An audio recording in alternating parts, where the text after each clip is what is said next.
Hey, Dr. Paula Ruffin here. I want to talk to you a little bit about gluten-free bread. I have so many patients who have food allergies and sensitivities, and everybody wants their bread, and the number one food that most people are sensitive to is gluten. So they can't have bread. But I'm going to show you a nice, easy way to have your bread and eat it too. We're going to have an almond bread here. The recipe actually calls for 2 cups of nut meal.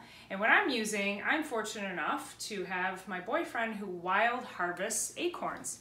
And this will be in another video where I'll show you where this is actually acorn meal right here. So I'm going to use half almond flour and half acorn flour in my mixture. But for the most part, if you don't have access to acorn flour, go ahead and use 100% almond meal. Then we're going to add a little bit of baking powder, 2 teaspoons, as well as 1 teaspoon of unrefined sea salt. My favorites are the Redmond sea salt, the unrefined sea salt, the pink Himalayan, and then also make sure that your baking powder is aluminum free. So I'm going to go ahead and mix that up, and then I'll show you the next step. I've got my dry ingredients mixed and blended together, and now what I'm going to do is add in the next ingredients that you're going to need. You want 5 eggs, separated, a half a cup of some kind of oil. I am using the Kerrygold grass-fed butter, which is made from grass-fed cows, and it's a healthier version of butter. It doesn't have all the chemicals in it. You can use avocado oil if you can't have dairy, grapeseed oil, or olive oil. So I'm going to put in my oil and my eggs.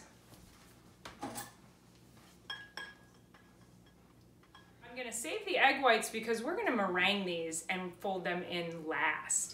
And then the last ingredient you're going to need for this is a half a cup of water.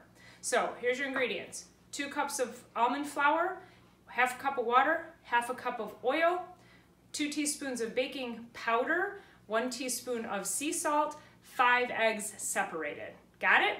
I'm going to mix this up and we're going to come back and show you what it looks like. So I've blended all my ingredients together except the meringue. So we're going to do that in a minute. But I want to show you how this is much like a thick cake batter or thick pancake batter, and that's what you're looking for.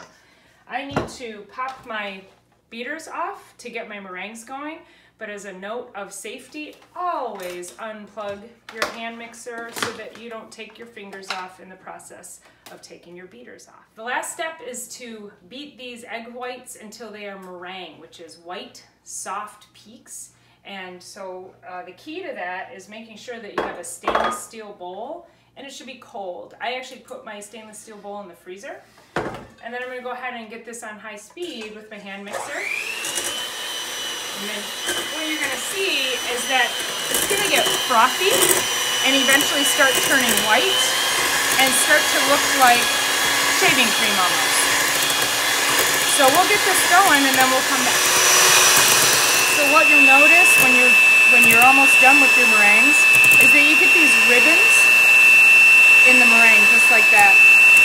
And then if I turn my mixer off, you want it to form these little peaks in here, so these stiff peaks, and that's how you know you're done. So I think we're about done. I have my meringues. I'm going to gently fold them into the mixture.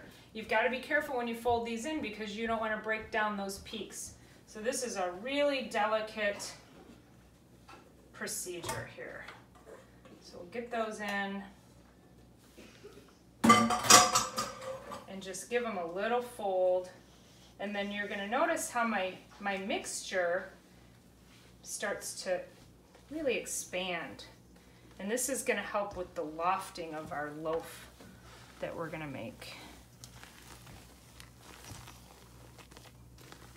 And it doesn't look too pretty, but trust me, it's going to taste amazing.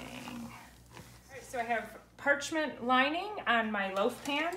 And again, I'm going to very gently put my batter in there. Again, you can see it's very much like pancake batter, and that's okay. That's what we want. So I'm going to put this in here. I'm going to bake it at 400 degrees for 40 minutes. Do not open your oven. You can look through the little light and see what it's doing, but let it go for 40 minutes. Okay, our bread is done and the house smells amazing. So this is what we got here. Look at that beautiful crackling on the top, right? I mean, does that look amazing? I wish you could smell it because the house is incredible. So we're gonna take that out And it doesn't look all that pretty around the outside, but let's see how it looks right on the inside there. Look at that. Look at that. Is that beautiful or what? Oh my gosh. That is a wonderful piece of gluten-free bread that you can make. This bread also, if you are using 100% almond bread, I need to mention that this is an amazing ketogenic bread that will go great with a ketogenic diet. So I hope you enjoy it. Please leave me any messages, comments. If you need any other information about this recipe, I would love to hear from you. And I hope you try it, and I want to hear how it turns out for you. So thanks. Have an awesome night.